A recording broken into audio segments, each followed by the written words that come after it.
ridha, sabar, tawakal. Berat ujian hidup. Ada yang maha besar tempat mengadu. Angkat kedua tanganmu, katakan Allahu Akbar. Besar ujian hidupmu. Ada yang maha besar. Allahu Akbar. Besar dosamu. Ada yang ampunannya lebih luas. Kalaulah orang beramal membaca Quran, sehari menengok Quran macam menengok handphone.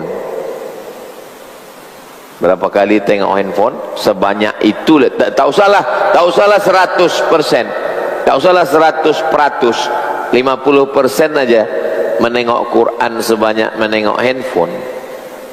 Padahal itulah yang nanti akan menolong, dan handphone akan tinggal. Mana dalil Quran akan menolong? Iqra'ul Quran, baca Quran. Fa innahu ya'ti yaumal qiyamah, Quran akan datang pada hari kiamat, syafi'an li ashabih, memberikan syafaat, pertolongan kepada orang-orang yang menolongnya. Sempat-sempatkan membaca Yasin, sempat-sempatkan membaca Al-Kahfi, sempat-sempatkan membaca Sayyidul Istighfar, sempat-sempatkan membaca solawat, karena itu yang akan menolong. Sempat-sempatkan bersedekah, sempat-sempatkan berzikir, tasbih, tahmid, takbir, sempat-sempatkan ara'aital ladzi yukadzibu biddin fadzalika alladzi yad'ul yatim wa la yahuddu ala ta'amil miskin. Kalau ditunggu waktu luang, tak akan ada waktu luang. Nantilah sesudah anak ini besar, anak besar kita makin sibuk. Nantilah sesudah anak ini nikah, anak sudah nikah lebih sibuk. Kenapa? Anak dia pula datang ke rumah, makin sibuk. Nantilah kalau sudah tua, makin tua makin banyak pikiran. Badan tak sibuk, pikiran sibuk. Sempat-sempatkan bangkit pagi, bangkit subuh, sempat-sempatkan sembahyang sunat wudu, sempat-sempatkan sembahyang sunat taubat, sempat-sempatkan sembahyang tahajud, sempat-sempatkan sembahyang hajat, sempat-sempatkan solat witir, sempat-sempatkan istighfar, solawat, afdalul zikri la ilaha illallah. Sempat-sempatkan duduk berzikir, sempat-sempatkan merenung sejenak, at-tafakkur sa'ah, berpikir sejenak. Siang terlalu sibuk menengok handphone, menengok TV, menengok orang bercakap, tak sempat berpikir, sibuk.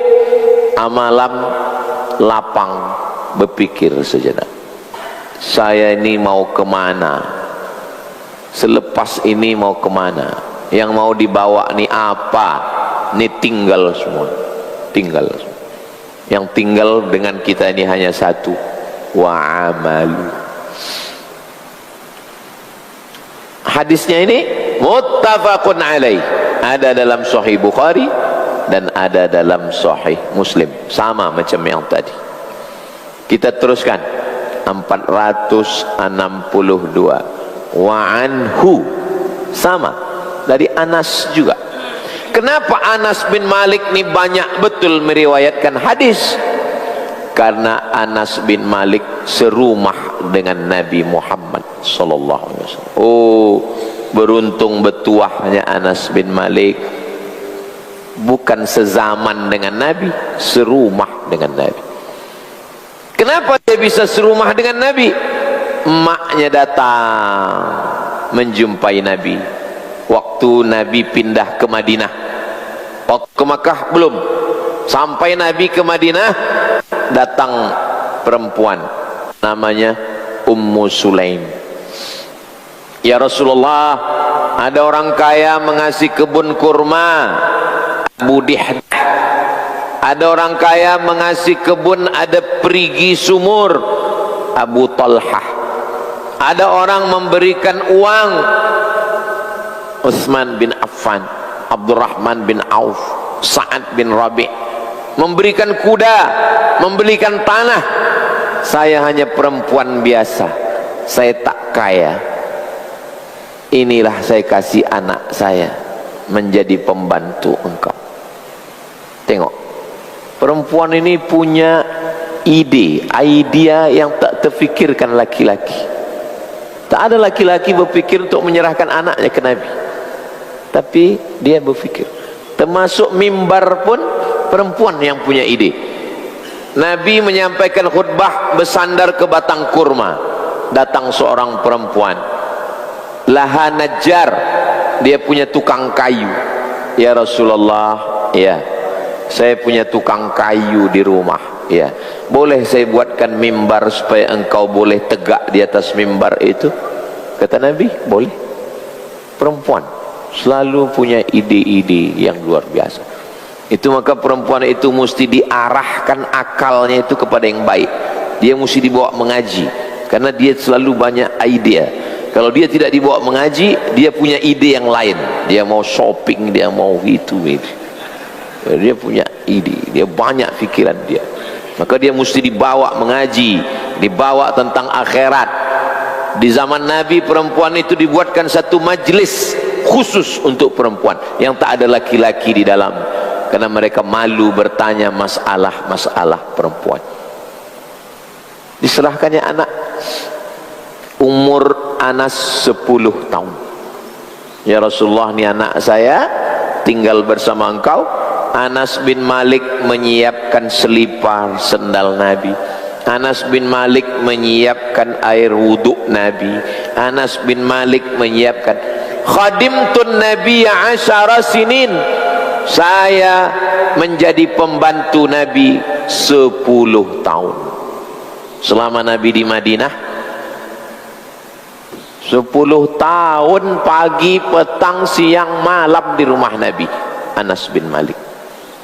Kita umrah 3 hari, ziarah 5 menit di Raudhah, itu pun diusir polisi. Anas bin Malik 10 tahun didoakan Nabi. Anas bin Malik, apa doa Nabi? Allahumma akthir amwalahu wa auladahu waj'alhu min ahlil jannah. Allahumma akthir amwalahu, banyakkan hartanya, wa auladahu, banyakkan anaknya, waj'alhu min ahlil jannah, jadikan dia penghuni surga. Tiga-tiganya dikabulkan Allah. Allahumma akthir amwalahu, banyakkan hartanya. Orang punya kebun kurma, punya kebun. Anas bin Malik kebunnya lebih banyak buahnya daripada sahabat yang lain. Wa auladahu, banyakkan anaknya. Ketika Anas bin Malik meninggal, dihitung kira anak cucunya lebih 100 orang, anak dengan cucu-cucunya. Waj'alhu min ahlil jannah, insyaallah dia diridhai Allah, karena dia selalu disebut Anas bin Malik radhiyallahu an. Makanya kalau datang orang bawa anak kecil, Ustaz doakan anak saya pakai doa Nabi untuk Anas bin Malik. Allahumma akthir amwalahu, banyakkan hartanya, wa auladahu, banyakkan anaknya, waj'alhu min ahlil jannah, jadikan dia penghuni surga. Banyakkan hartanya, banyakkan anaknya. Tak ada disebut banyakkan bininya, tak ada. Banyakkan anaknya. Tengok hebatnya doa Nabi sallallahu alaihi wasallam. Tak usah bahas lagi yang itu. Itulah maka Anas bin Malik. Anas bin Malik sahabat Nabi yang paling last, terakhir meninggal di Irak. Anas bin Malik. Begitulah hebatnya. Umurnya panjang, rezekinya banyak, anaknya banyak, masuk surga 10 tahun sama Nabi.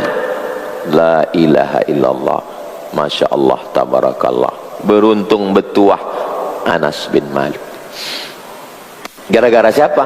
Gara-gara ibunya yang punya kecerdasan yang luar biasa. Serahkan anak, ke Nabi Muhammad sallallahu alaihi wasallam. Kita teruskan 462. Wa anhu, dari Anas bin Malik, qala, dia berkata, qala Rasulullah sallallahu alaihi wasallam, Nabi bersabda. Apa kata Nabi? Yu'ta bi an'ami ahli dunya min ahli nar yaumal qiyamah. Ada orang ahli dunia, maksud ahli dunia, orang kaya, rezekinya banyak, rumahnya besar, harta berkuasa, inilah maksud ahli dunia. Tapi dia penghuni neraka. Ahli dunia, kaya, punya kuasa, tapi dia penghuni neraka. Didatangkan nanti di akhirat. Fayusbaghu finnar sabrah. Sabrah itu celupan. Ini kain putih dicelupkan ke dalam zakfaran. Zakfaran jingga, kunyit bercampur,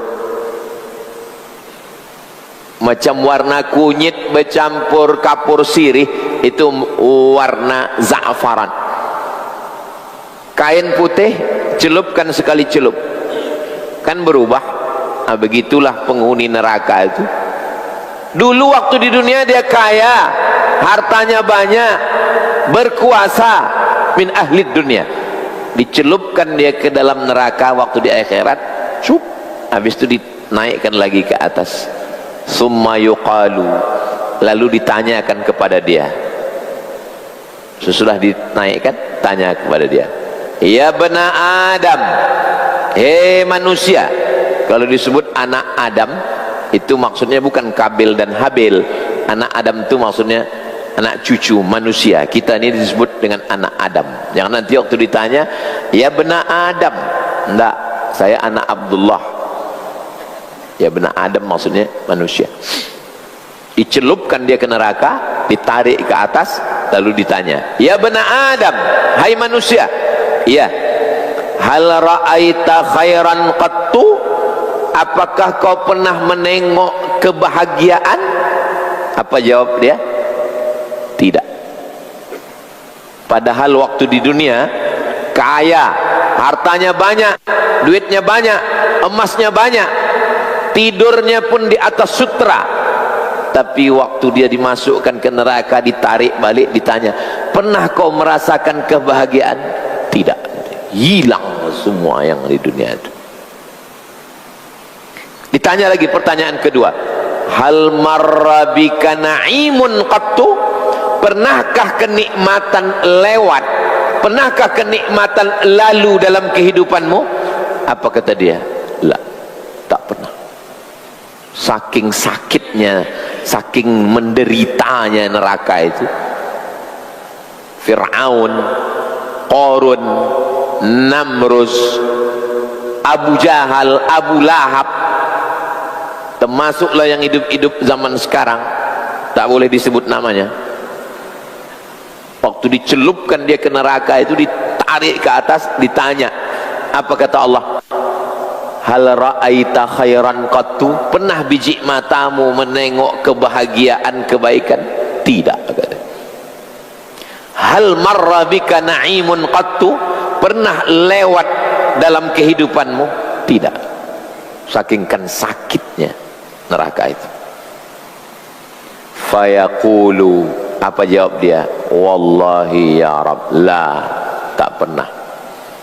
Udah selesai penghuni neraka. Lalu satu lagi, wa yu'ta bi asyaddin nasi bu'san, lalu didatangkan seorang yang waktu di dunianya susah. Wa yu'ta, didatangkan, bi asyaddin nasi bu'san, di dunianya sangat susah. Lahir ke dunia, ayahnya mati, emaknya meninggal, ditumpangkan ke rumah saudara, siram air panas, dipukul kepala, menikah laki pula hantu punya anak, karena ayahnya hantu, anaknya pun setan. Susah hidup sebatang kara, menderita, tak pernah merasakan kebahagiaan sekali waktu di dunia.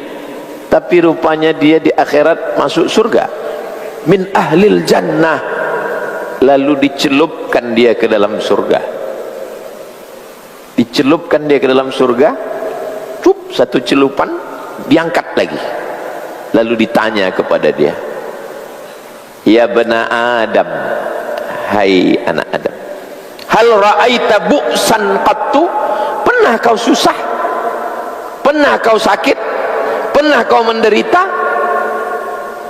Pertanyaan kedua, hal marra bika syiddatun qattu, pernah kau dalam keadaan miskin, pernah kau dalam keadaan haus, pernah kau dalam keadaan payah?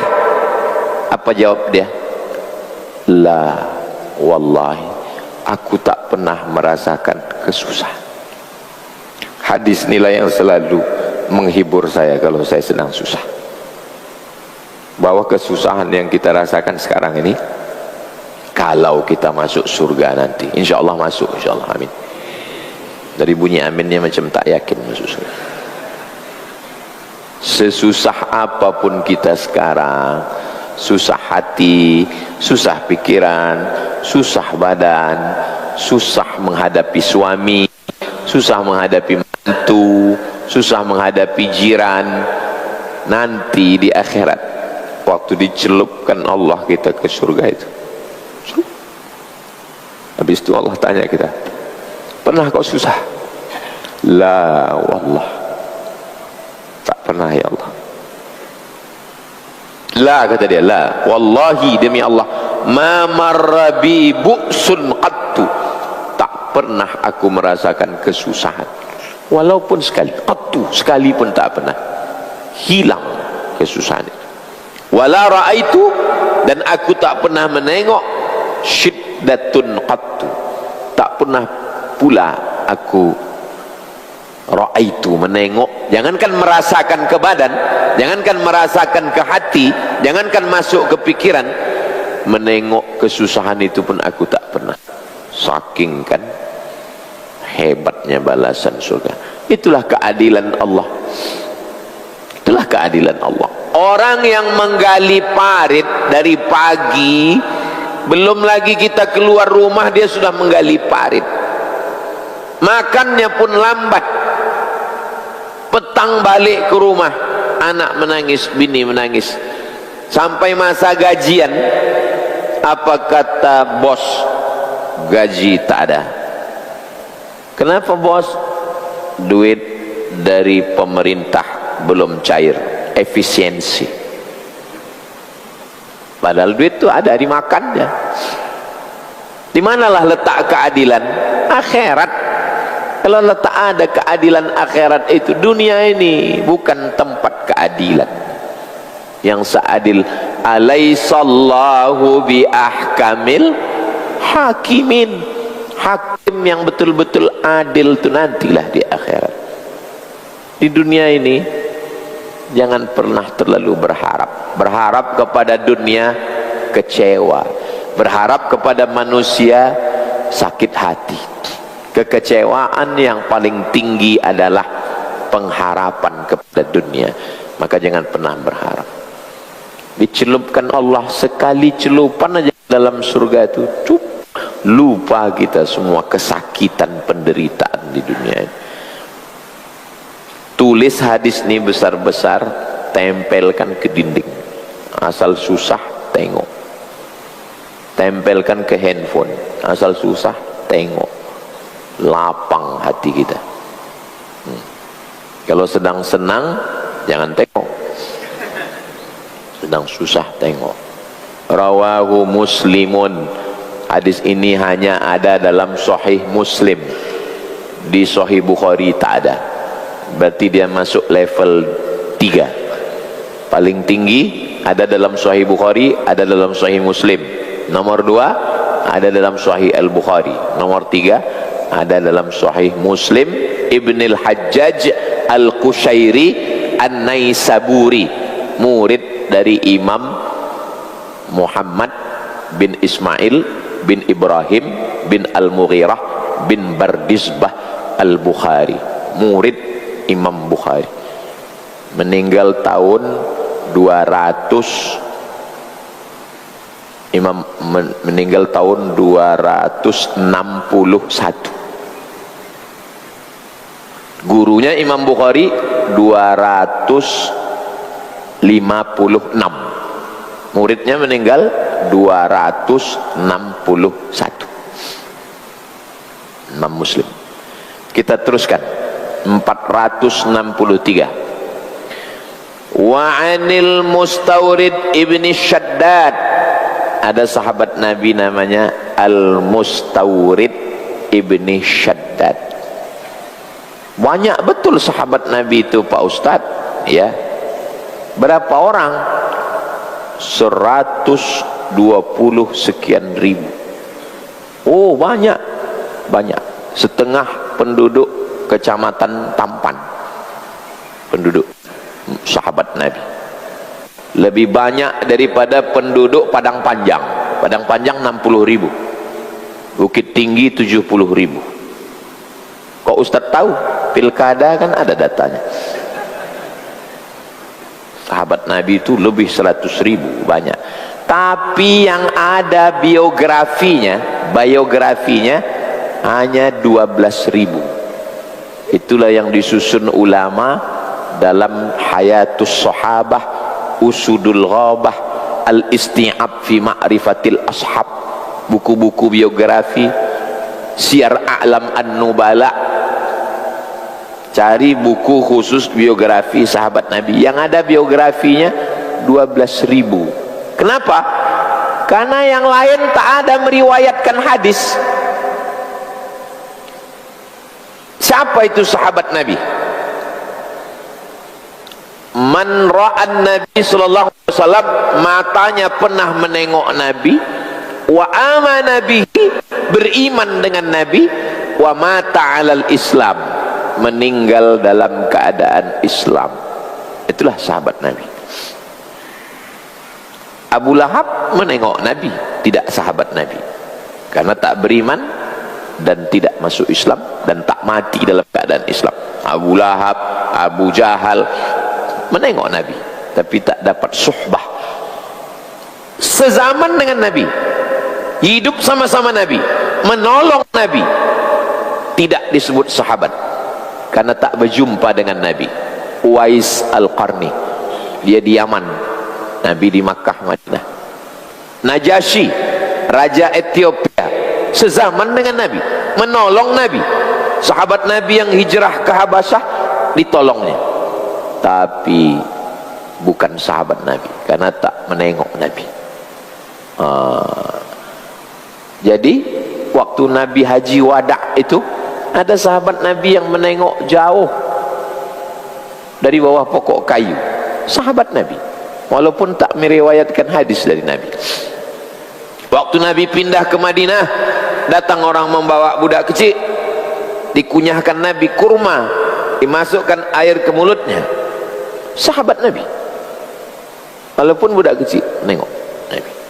Tapi yang meriwayatkan Nabi, yang hidup dengan Nabi, yang sembahyang sama Nabi, yang perang sama Nabi, ini levelnya paling tinggi, suhbah. Suhbah artinya hidup bersama dengan Nabi Muhammad SAW. Salah satunya Al-Mustawrid ibni Shaddad radhiyallahu anhu. Qala, dia berkata, qala Rasulullah SAW, Nabi Muhammad SAW bersabda. Apa kata Nabi? Mad dunya fil akhirah. Ini dunia, ini akhirat.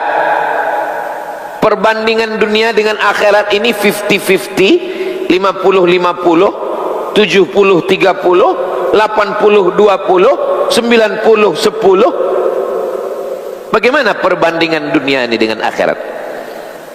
Mad dunya fil akhirah illa mithla ma yaj'alu ahadukum isba'ahu fil yammi. Salah seorang kamu memasukkan ujung jarinya ke dalam laut. Ini laut, masukkan ujung jari ke dalam laut. Yang takut nanti saya minum habis, bukan mubazir. Ma yaj'alu ahadukum isba'ahu fil yammi, dimasukkannya ujung jarinya ke dalam laut yang luas. Falyanzur, sesudah itu tengok. Falyanzur bima yarji, tengok apa yang menempel di ujung. Yang menempel satu tetes nih, itulah dunia. Yang tinggal luas lautan, itulah akhirat. Tapi Nabi tak ada ngasih contoh pakai botol, tak ada. Nanti pergi ke payah menjelaskan hadis ni karena kita jauh dari laut. Pergi ke Dumai, nanti sebelum balik ke Malaka, pergi ke Dumai, tengok laut. Yaj'ala ahadukum isba'ahu fil yammi, masukkan satu jari kamu ke dalam laut. Falyanzur bima yarji, sesudah itu tengok yang setetes itu, itulah dunia. Yang luas itu, itulah akhirat. Jadi maksudnya, kalau dapat dunia, rumah besar, kaya raya, emas banyak, senang, tenang, kenyang, lenang, jangan sombong, karena yang dapat hanya status.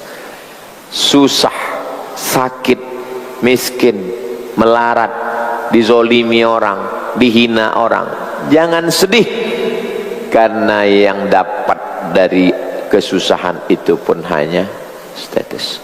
Man arafat dunia hanat alaih, siapa yang kenal dengan dunia ini, ringan dia menengok dunia ini, ringan menengok dunia. Kalaupun kaya, tak banyak status. Hadis ini dibaca untuk diri. Hadis ini dibaca untuk diri, bukan untuk menunjuk orang. Jangan balik dari sini datang ke kawan yang kaya. Kau kaya kan? Setetes ini. Ini banyak orang kadang mengaji ini untuk orang. Kita mengaji ini untuk diri. Kalau sekarang kita sawit banyak, getah banyak, duit banyak, setetes. Jangan terlampau senang. Begitu juga kalau susah. Saya ini susah Pak Ustadz. Laki begini, anak begini, menantu begini, kawan begini, jiran begini, setetes. Nanti dicelupkan Allah satu kali celupan ke surga. Ditanya Allah Ta'ala, hal marra bika bu'sun ma marra bi bu'sun qattu. Tak pernah sekalipun aku menengok, jangankan merasakannya, menengok pun tak pernah. Kalau mau merasakan bercakap-cakap dengan Allah, baca Quran. Kalau mau merasakan Allah bercakap dengan engkau, baca Quran. Kalau ingin merasakan kita bercakap dengan Allah, solat. Inna salati wa nusuki wa mahyaya wa mamati. Kita bercakap dengan Allah, sembahyang. Kalau ingin merasakan Allah bercakap dengan kita, baca Quran. Ditinggalkan laki, ditinggalkan bini, ditinggalkan anak, ditinggalkan kawan, ditinggalkan sahabat, tinggal sendiri, baca Quran. Ma wadda'aka rabbuka wa ma qala. Allah tidak meninggalkan. Oh, lapang hati. Kalau ingin bercakap dengan Allah, sembahyang. Kalau ingin Allah bercakap dengan engkau, baca Quran. Kalau ingin Nabi bercakap dengan kita, baca hadis. Kalau ingin kita bercakap dengan Nabi, baca selawat dan salam. Innallaha wa malaikatahu yusalluna 'alan nabi ya ayyuhalladzina amanu sallu 'alaihi wa sallimu taslima. langsung bercakap dengan Nabi, assalamu alayka ayyuhan nabiyyu wa rahmatullahi wa barakatuh. Allahumma salli ala sayyidina Muhammad wa ala ali sayyidina Muhammad. Susah ya Rasulullah. Apa kata Nabi? Mad dunya fil akhirati illa mithla ma yaj'alu ahadukum isba'ahu fil yammi falyanzur bima yarji. Tengoklah yang setetes, tak ada apa-apa. Coba kita ingat waktu kita kecil-kecil dulu. Coba ingat waktu kecil-kecil dulu. Siapa di kampung tu yang paling kaya? Mati. Siapa di kampung tu yang rumahnya paling besar? Mati. Siapa yang di kampung kita dulu orang yang paling dimuliakan orang? Mati. Saya tak bisa membayangkan Pak Ustadz. Kenapa? Kampung saya sudah habis. Saya pun sudah pindah ke sana, pindah kemari. Tak usah bayangkan. Kita pun juga begitu. 2026, 2036, 2046, 2056. 20 tahun lagi. Ini adik-adik, pelajar-pelajar mahasiswa yang hadir nih, cobalah nanti catat siapa yang datang subuh nih, tengok lagi nanti di 2046 berapa lagi yang hidup dari kita. Kami yang sama-sama berangkat ke Mesir tahun 1998, yang datang dari Sumatera Utara, Ustadz Jabal Alam Shah meninggal. Kemarin jumpa anaknya di Gontor. Ustadz Ridho dari Semarang meninggal. Ustadz Toto dari Palembang meninggal. Balik ceramah meninggal. Tak ada pakai sakit-sakit lah. Banyak sahabat-sahabat saya. Kenapa Ustadz masih hidup? Berarti amal saya belum cukup. Sahabat-sahabat saya ini orang baik-baik. Yang udah meninggal nih, baik-baik. Memang cukuplah amal mereka. Kenapa Ustadz masih hidup? Berarti amal saya kurang. Maka kemarin waktu saya ke Gontor, lewat Wisma, ada Wisma tempat tamu-tamu di Gontor. Disitulah dia dulu datang menjenguk saya tahun 2019. Duduk sini, datang dia mengajar di Gontor. Ziarah saya ke kuburnya, anaknya jumpa. Begitulah dunia ini, lewat macam melalui jalan, lalu habis, selesai. Ustadz Tengku Zulkarnain lalu habis. Ustadz Yahya Walone lalu habis. Ustadz Arifin Ilham lalu habis. Dan mereka melalui dunia ini memang betul-betul.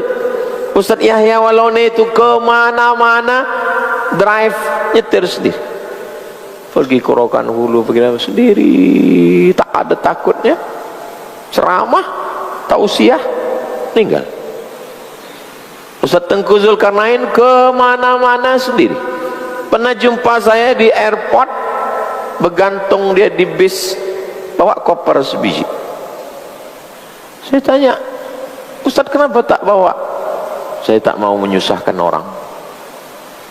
Keliling, sedang COVID pun keliling. Pas sedang di Pekanbaru, meninggal. Ustadz Arifin pun begitu. Majelis zikir, tausiah, sakit, meninggal. Habis satu episode kehidupan. Mereka sudah husnul khatimah. Tinggal kita lagi yang melalui jalan ini. Mudah-mudahan kita semua diberikan Allah kebaikan dunia dan akhirat. Kita cukupkan sampai hadis 463. Seterusnya nanti Rabu hadapan kita akan teruskan 464 insyaallah. Bagaimana pemahaman fiqhul hadis, perspektif ormas Islam di Indonesia. Nahdlatul Ulama tahun 1926, Persatuan Tarbiyah Islamiyah tahun 1928, Al-Jam'iyatul Wasliyah tahun 1930. Ini mengikut fikih mazhab Syafi'i. Nih, NU, Perti, Persis. Muhammadiyah 1912. Al-Irsyad Ahmad Sorkati dari Sudan, alumni Makkah, datang ke Indonesia. Kemudian Persis Buya Muhammad Nasir, ini mengikuti pakai mazhab tarjih, kadang pakai mazhab Syafi'i, kadang pakai mazhab Hanafi, kadang pakai mazhab Maliki, kadang pakai mazhab Hambali. Begitu ormas-ormas ini. Ormas ini dulu didirikan untuk melawan Belanda, tapi dalam masalah fikih mereka sesuai dengan pendiri-pendirinya dulu itu belajarnya di mana. Kenapa Perti, Al-Wasliyah dan NU itu berpegang ke mazhab Syafi'i? Karena Syekh Hasyim Asy'ari waktu di Masjidil Haram dia berpegang ke mazhab Syafi'i. Syekh Hasyim Asy'ari belajarnya ke siapa? Ke Syekh Ahmad Khatib Al-Minkabawi, yang namanya dijadikan sebagai nama Masjid Raya Sumatera Barat. Kenapa Inyak Canduang, Syekh Sulaiman Ar-Rasuli, Inyak Jaho itu berpegang kepada mazhab Syafi'i? Karena mereka dulu di Masjidil Haram memang konsisten di mazhab Syafi'i saja. Kenapa Syekh Hasan Maksum pendiri Al-Wasliyah itu mazhab Syafi'i? Karena mereka berpegang kepada mazhab Syafi'i saja. Lalu yang mengambil Syafi'i sikit, Hanafi sikit, Hambali sikit, Maliki sikit, ini kaum modernis yang pergerakannya awal abad 1920 di Mesir. Syekh Muhammad Abduh, Syekh Jamaluddin Al-Afghani dengan Rashid Ridho. Nah, mereka ini mengambil beberapa pendapat. Ini ijtihad baru. Ustadz Somad, saya beramal dengan mazhab Syafi'i, tapi saya tak menyalahkan orang-orang yang bermazhab Maliki, karena kalau saya salahkan mazhab Maliki, guru-guru saya di Maroko, di Darul Hadis itu 100% mazhab Maliki. Saya tak menyalahkan mazhab Hanafi, karena kalau saya salahkan mazhab Hanafi, di Al-Azhar itu kalau kita masuk kuliah, tulis nama Rubai, nama 4, Abdul Somad bin Bakhtiar bin Yahya bin Ahmad Shah, mesti 4. Habis itu Al-Jinsiyah, nationality, Indonesia, mazhab Syafi'i. Apakah semua anak Indonesia yang belajar di Al-Azhar itu milih mazhab Syafi'i? Tidak. Ada kawan saya dari Jawa Timur dipilihnya mazhab Hanafi. Saya tanya, kenapa kau pilih Hanafi? Karena saya di pondok sudah khatam Syafi'i. Terus alasan lain, Syafi'i kitabnya tebal-tebal, Hanafi tipis. Dan dia ahlul ra'i. Ada, udah pulang jadi ustadz sekarang, nggak boleh sebut nama. Bagaimana pemahaman hadis menurut Syekh Yusuf Al-Qardawi dan Syekh Muhammad Al-Ghazali? Ada kitab judulnya al-hadi as-sunnah baina ahlil fiqhi wa ahlil hadis, ditulis oleh Syekh Muhammad Al-Ghazali.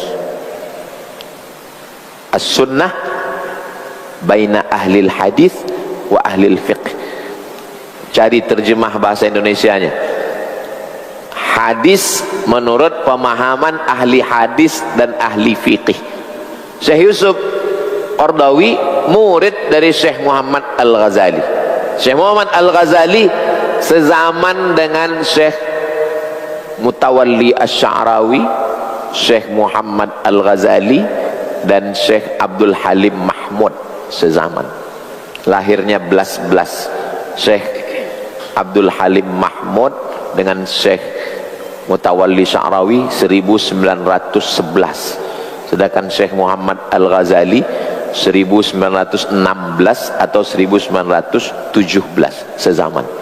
Sedangkan Syekh Yusuf Qardawi satu level di bawah itu. Syekh Yusuf Al-Qardawi murid dari Syekh Muhammad Al-Ghazali. Menulis juga tentang pemahaman hadis, judul kitabnya Kaifa Nata'amal Ma'as Sunnah. Bagaimana kita berinteraksi dengan sunnah, bagaimana berinteraksi dengan hadis. Nanti minta acara bedah buku khusus.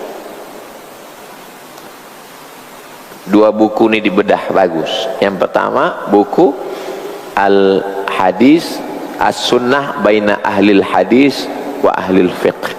Yang kedua adalah Kaifa Nata'amal Ma'as Sunnah. Bagaimana kita berinteraksi dengan hadis-hadis Nabi Muhammad sallallahu alaihi wasallam. Beberapa tulisan saya mengambil pendapat Syekh Yusuf Al-Qardawi. Contohnya 30 masalah Ramadan. Itu saya ambil dari 3. Yang pertama Syekh Atiyah Soqar, yang kedua Syekh Yusuf Al-Qardawi, yang ketiga Syekh Ali Jum'ah. Apabila orang tua sudah meninggal tapi belum melaksanakan haji, apakah anaknya boleh melaksanakan badal haji?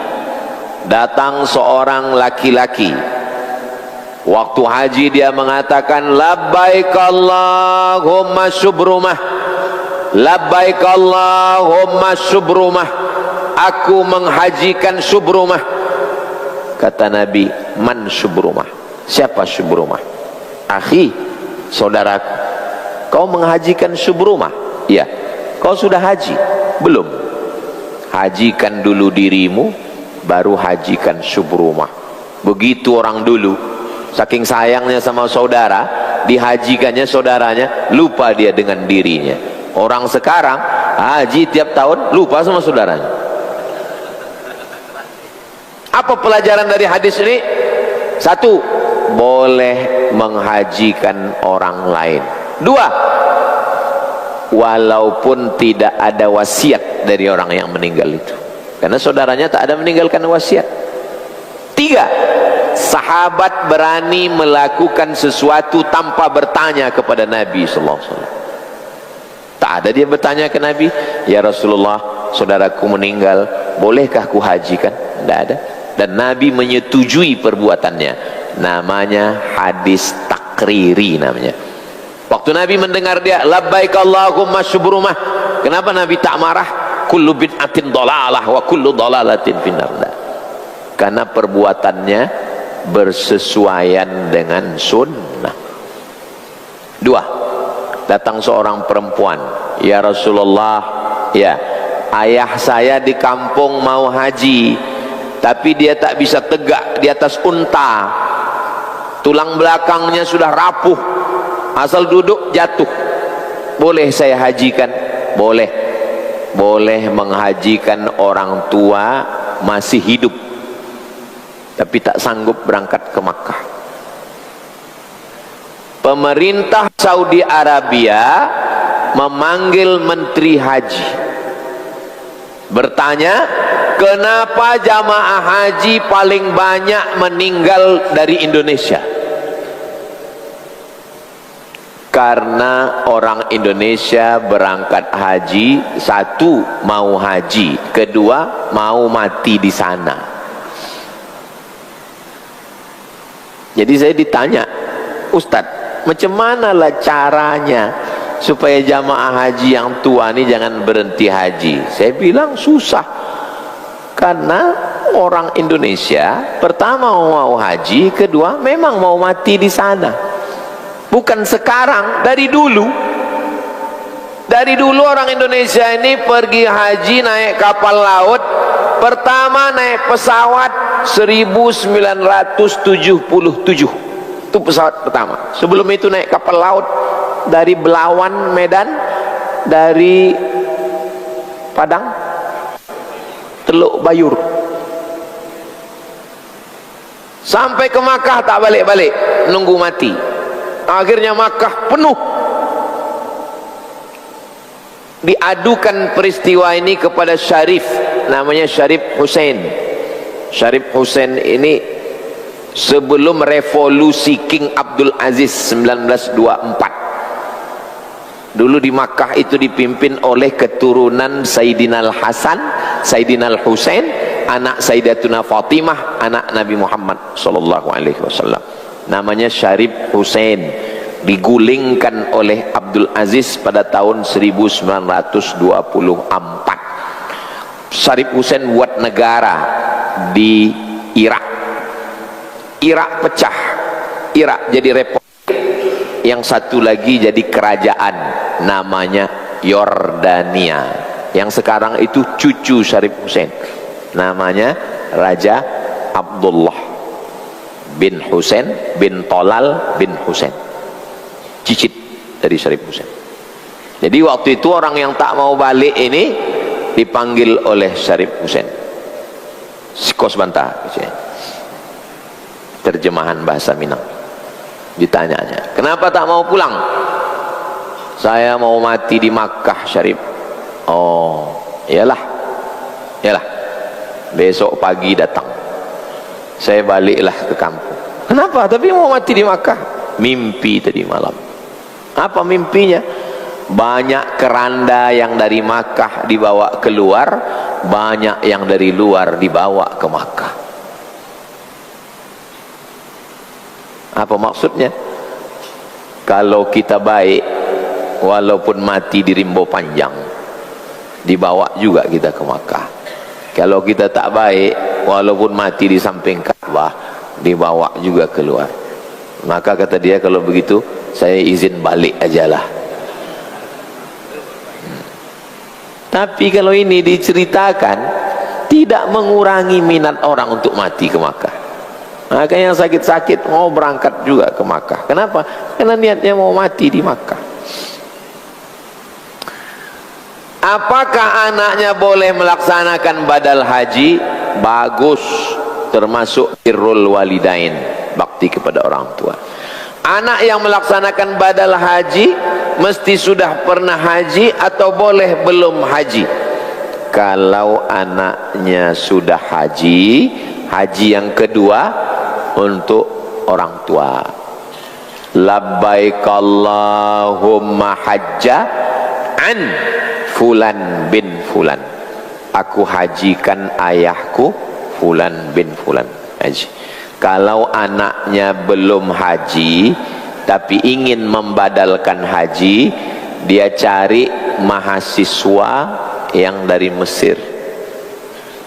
Cari mahasiswa yang dari Mesir, yang orangnya baik, amanah, dia laksanakan badal haji. Ustadz pernah melaksanakan badal haji? Pernah. Tahun 2006 saya balik dari Maroko membadalkan haji jamaah dari Singapura. Sahabat saya dulu sama-sama kuliah di UKM, University Kebangsaan Malaysia, di Selangor, Bangi. Kami sama-sama, dia di Singapura. Lalu dia bilang, Abdul Somad, ini ada badal haji. Lalu saya melaksanakan badal haji untuk Pak Cik, orang Melayu dari Singapura. Boleh membadalkan haji. Ada ikhtilaf antar 4 mazhab tentang badal haji? Tak ada ikhtilaf. Hanafi paling tua, Maliki nomor 2, Syafi'i nomor 3, Hambali nomor 4. Semuanya sepakat tentang badal haji. Sah, tak ada ikhtilaf. Soal menjaga anak, membereskan rumah, mencuci kain, memasak,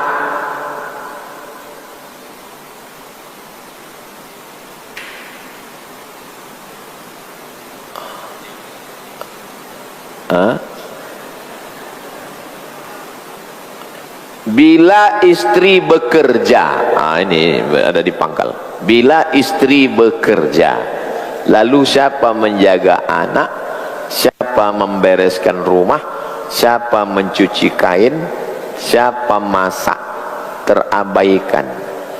Apakah gaji istri juga tak boleh membiayai hal-hal tersebut di atas? Ini kita dudukkan dulu masalah. Ya, lelaki punya kewajiban terhadap istri, kasih makan,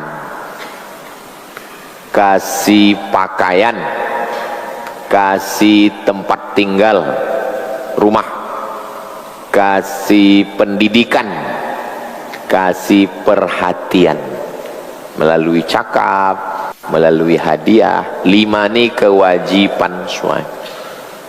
Istri di rumah, waqarna fi buyutikunna, istri di rumah saja. Istri itu hanya melahirkan, menyusukan anak. Kalau suaminya mampu, suami menyediakan orang untuk menolong dia. Kalau dia tidak mampu, maka dia bilang ke istrinya, kaulah bulan, kaulah bintang. Tapi karena abang tidak seperti pangeran yang turun dari istana raja, maka tolonglah kau masak sarapan pagi.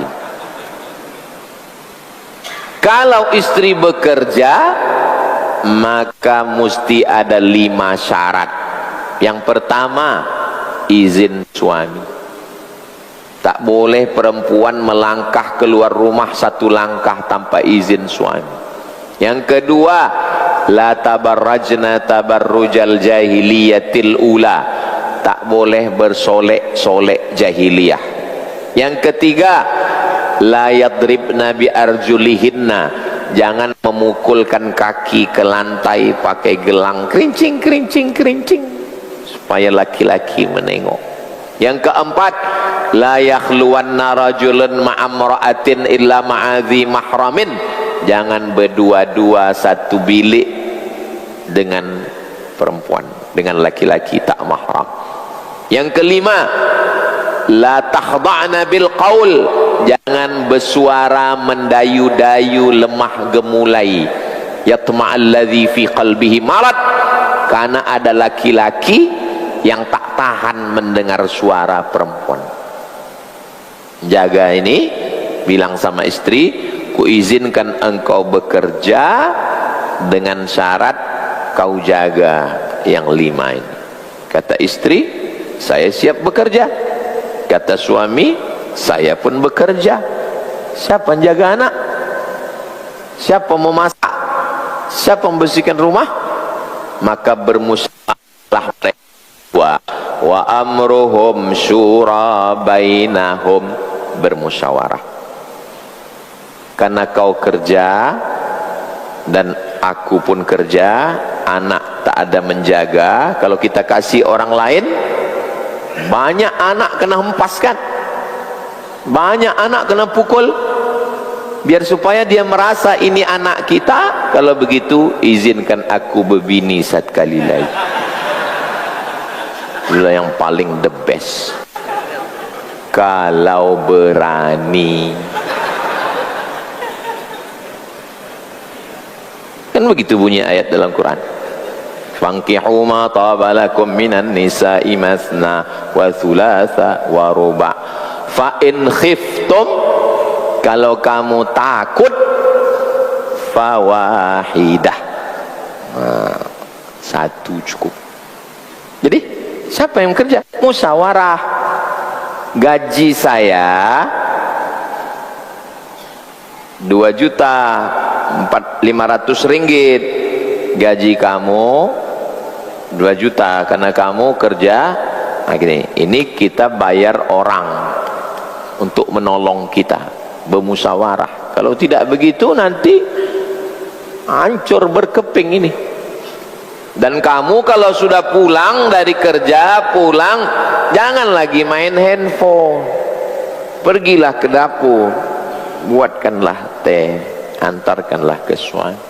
Karena di rumah balik dari Pekanbaru jam 5, macet jam sampai jam 6, 6.20 azan maghrib, maghrib ke isya 45 menit, tinggal sama anak sama suami 2 jam, jam 8, jam 9, jam 10, 2 jam. Yang 2 jam nih betul-betul apa nama istilahnya, quality time. Jangan lagi dari pagi udah di luar, balik ke rumah yang 2 jam nih pun tak lagi megang anak. Tak, anak perlu kasih sayang. Perselingkuhan, kejahatan, semua berawal dari apa yang mau dicari perempuan ini. Apa yang mau dicari? Duit. Tidak semua bisa dibayar pakai duit. Nanti sesudah terjadi yang macam-macam, na'udzubillah. Mudah-mudahan Allah menjaga keluarga kita semua insyaallah. Dulu pernah saya paling takut meninggalkan sholat berjamaah. Saya bersemangat sholat, mendengarkan kajian saya suka. Tapi sekarang sholat saya sering tinggal dengar kajian. Mohon tipsnya Pak Ustadz. Balik dari sini, keluar jalan nih, singgah ke rumah sakit, bilang sama security itu, kalau ditanya mau menjenguk siapa Pak, semua mau saya tengok. Tengok orang cuci darah, tengok orang operasi, tengok orang kena cancer, tengok orang gula darah, diabetes, tengok semua. Dah habis banyak hospital, rumah sakit di Panam nih berapa. Habis itu terus pasar pagi Arengka, belok kanan jalan Impres ke kubur. Setiap hari Kertama itu ada orang pemakaman meninggal. Tengok liang lahatnya itu. Nah, tengok. Ini di ruang sebelah nih. Nih ruang sebelah nih, ruang tamu. Ada gambar 20 inci di situ. Gambar saya di samping liang lahat. Saya cetak 20 inci. Oh. Setiap saya lupa kepada Allah, saya tengok gambar itu. Kau akan mati Abdul Somad. Boleh nanti kita cetakkan banyak-banyak, kita bagi supaya semangat beribadah.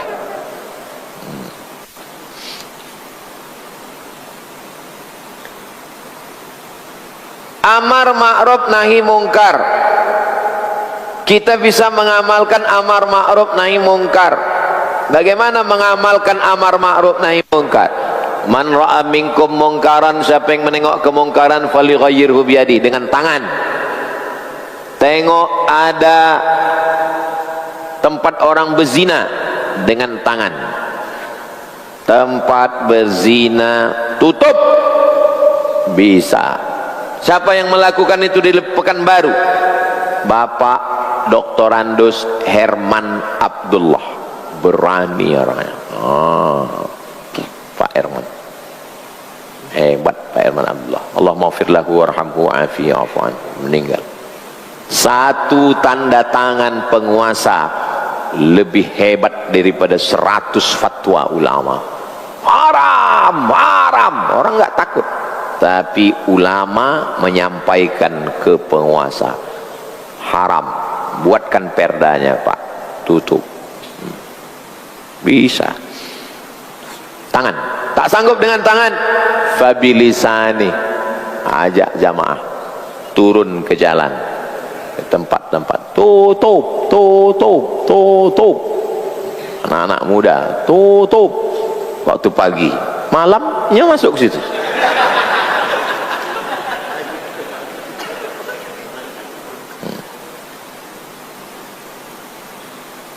Fa illam yastati, tak sanggup dengan mulut, fa biqalbi, nilai yang paling lemah. Wadzalika adhaful iman, selemah-lemah iman. Kalau buat rumah paling kuat, kalau punya kereta, punya mobil paling kuat. Tapi kenapa waktu iman pilih paling lemah? Kenapa pilih paling lemah? Contohnya seperti menengok anak muda yang bermesraan, berpacaran di atas motor, di jalan. Apakah kita biarkan Pak Ustadz? Kita minta kepada wakil rakyat DPRD supaya mengeluarkan perda, peraturan daerah. Tidak boleh berdua-duaan di taman-taman kota. Kalau berduaan ditangkap Satpol PP. Bisa apa tak bisa? Bisa. Kenapa DPRD tak mau buat? Ini pasal kering, tak ada duitnya. Mereka hanya mau bersidang kalau pasal itu pasal basah, tentang nikel, tentang batu bara, tentang pemekaran. Dia mau karena ada duitnya. Tentang pasal jangan pacaran tak ada duitnya. Siapa yang memilih? Satu orang bisa duduk di parlemen itu kalau dicucuk 3.000 orang mencucuk dia, baru bisa dia duduk di situ. 3.000 orang ini mesti bersepakat nanti tahun 2029 kami ada 3.000 orang akan mencucuk Bapak dengan syarat Bapak kalau duduk nanti buatkan perda. Siap? Siap, kata dia. Pas duduk lupa. Itu namanya janji singa tidak akan makan kijang. Singa waktu di atas podium, kalau saya terpilih saya tidak akan makan kijang, kata singa. Begitu dia duduk, tikus pun dikunyahnya. Itu namanya janji singa namanya. Bagaimana hukum anak yang melanjutkan angsuran haji tersebut? Ibadah kami sudah daftar haji plus, berangkat 2029. Qadarullah ibu sudah meninggal, lalu mau digantikan oleh salah satu anaknya. Pertanyaan satu, bagaimana hukum anak yang melanjutkan angsuran haji tersebut? Apakah dia mengganti sejumlah uang yang sudah dibayarkan? Berapa kemarin ibu menyetor ONH? 25 juta. 25 juta duit ibu. Begitu si ibu tidak berangkat, duit ini dibalikkan. Status duit adalah ahli, status duit adalah warisan. Maka 25 juta ini milik semua ahli waris. Bagi anak laki-laki 2 kali bagian anak perempuan. Ada suami 1/8, 1/4 kalau setengah kalau tak ada anak, 1/4 kalau ada anak. Bagi jatah dia. Lalu kemudian kalau ada anaknya mau berangkat, maka dia potong jatah warisan dia, lalu dia genapkan lagi ke sini. Jangan yang 25 ini dia teruskan, karena ini bukan jatah dia sendiri. Di dalam 25 ini ada bagian saudara-saudara. Nah, itulah yang dia bayarkan. Jelas? Bagaimana mengatasi sesuai syariat agar tidak ada kecemburuan antar saudara kandung? Diundi, tulis nama. Berapa orang anaknya? Anaknya ada 5, tulis 5, masukkan, goncang. Boleh mengundi, boleh. Mahasiswa Indonesia di Kairo 2474. Jatah untuk berangkat menjadi petugas tenaga musiman 100. Berarti satu orang bersaing mengalahkan 99 orang. Anak Riau 75 orang. Dapat jatah 3. Diambil ketua 1, tinggal 2. Ditetapkan syarat berangkat harus tingkat 4, harus LC.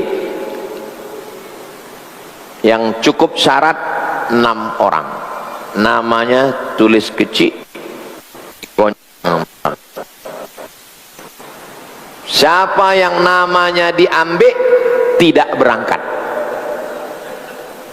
Penasehat ada 4, nama di dalam ada 6. Yang diambil tak berangkat, yang diambil tak berangkat. Yang tinggal namanya di dalam berangkat. Yang tinggal namanya di dalam Abdul Somad. Berangkat saya. Rezeki tak akan tertukar. Kenapa takut? Kawan saya yang satu lagi itu waktu diambil itu langsung ke toilet kencing, tak tahan dia. Senior ngomong, senior, menurut saya yang tingkat 4 jangan berangkat haji, karena kalau berangkat haji nanti nilainya rendah, tidak bisa S2. Kalau dia berangkat haji nanti tidak bisa menghafal pelajaran. Maksud dia biar saya mengundurkan diri. Saya nggak mau, saya tetap ikut. Saya lulus, nilai saya jayid, saya lanjut S3, dia yang S1. Kalau ada tuah di badan, pasir digenggam menjadi intan, kata orang Melayu. Diundi, tulis nama, supaya tak ada cemburu, supaya tidak cemburu. Anak yang sudah menggantikan namanya dalam lanjutan angsuran pernah bermimpi, mimpi tak pakai. Dalam hukum fikih mimpi tak pakai. Kalau menurut ru'yah, lembaga badan hisab ru'yah menengok anak bulan bahwa besok petang ini ditengok anak bulan 3 derajat, berarti besok Idul Fitri, besok Idul Fitri. Lalu kemudian ada orang yang bermimpi sebelumnya, datang Nabi Muhammad mengatakan Idul Fitri hari ini, mimpi tak pakai, yang dipakai adalah ru'yah. Mimpi hanya dipakai untuk amalan sendiri. Kalau ada bermimpi dapat pesan, tengok dulu. Kalau pesannya baik untuk beramal. Syekh Abdul Qadir Al-Jilani sedang berzikir, la ilaha illallah, la ilaha illallah, la ilaha illallah. Datang, hai Abdul Qadir Al-Jilani, kau sudah kuangkat menjadi wali-waliku. Semua dosamu sudah kuampunkan, dan semua yang haram sudah kuhalalkan bagimu. Langsung Syekh Abdul Qadir Jilani membaca ta'awuz, a'udzubillahi minasyaitonirrajim. Dari mana dia tahu itu setan? Karena menghalalkan yang haram. Hati-hati dengan mimpi-mimpi ini. Bahkan anak yang sudah menggantikan namanya dalam lanjutan angsuran haji pernah bermimpi almarhum berkata, kaulah ahli neraka yang berjalan di bumi. Tak main mimpi. Mimpi bisa jadi 3. Yang pertama mimpi dari malaikat, ilham namanya. Mimpi dari setan, waswasah namanya. Mimpi dari atrasu ahlam, bunga-bunga tidur, proses berpikir yang tak selesai. Misalnya siang nih berpikir ingin makan cendol, tak selesai, itu malam bisa terbawa cendol lah bisa terbawa. Itu namanya atrasu ahlam, bunga-bunga tidur, alam bawah sadar. Makanya laki-laki jangan berpikir macam-macam, nanti mau tersebut di waktu malam. Apalagi yang istrinya dokter, hati-hati, disuntiknya mati. Mudah-mudahan Allah menjaga pikiran kita semua. Kalau mimpi baik, dan saya anehnya mimpi itu justru datang dari jamaah. Waktu saya ceramah di Jakarta, Ustadz Somad, ya,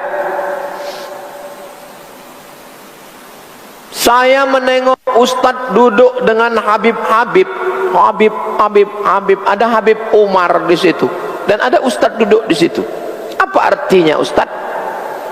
Kata tafsir Ahlam Ibnu Sirin, kalau kita mimpi ulama, berarti kita satu akidah dengan ulama itu, sama-sama ahli sunnah wal jamaah. Cukup, itulah saya sampaikan. Rupanya seminggu sesudah itu saya betul-betul satu majelis dengan Habib Umar di Istiqlal. Saya sedang datang ini, tiba-tiba dipanggil, Sok Somad sini, disuruh ceramah. Saya tak bisa ceramah, saya hanya duduk cerita saja. Jadi jamaah itu lebih menengok lagi. Kemudian datang jamaah, Ustadz Somad, saya bermimpi menengok, jamaahnya bukan di sini, jamaah jauh. Saya menengok ada bangunan yang cantik, putih, tinggi, dan di dalamnya saya tengok ada emak, almarhumah emak Ustadz. Waktu itu kami baru saja meletakkan batu pertama. Jadi yang baru niatnya aja udah dibalas Allah, baru niat. Jadi jamaah itu yang menengok. Kenapa jamaah itu yang banyak menengok? Ada makcik pasar Sail terus ke sana. Ustadz Somad, kata dia, ya, nampak saya Ustadz duduk bersanding, katanya. Wah, dia dulu nampak, rupanya saya mau nikah. Untung makcik itu tak mimpi lagi. Jadi dalam hidup saya sering jamaah itu yang menengok duluan. Kenapa tak saya yang nampak? Karena kalau saya yang nampak, tak bisa saya tahan, nanti saya ceritakan ke jamaah. Kalau saya cerita ke jamaah, jamaah akan bilang, mungkin Ustadz ini wali. Akhirnya saya pun merasa. Tapi kalau jamaah yang menengok, saya merasa jamaah lebih kasyaf, jamaah lebih bersih, jamaah lebih ikhlas. Allah ingin menegur saya, kau tak tahu apa-apa Somad, jamaah yang lebih tahu. Mudah-mudahan Allah menjaga hati dan pikiran kita semua. Ala hazihin niyah, al-Fatihah.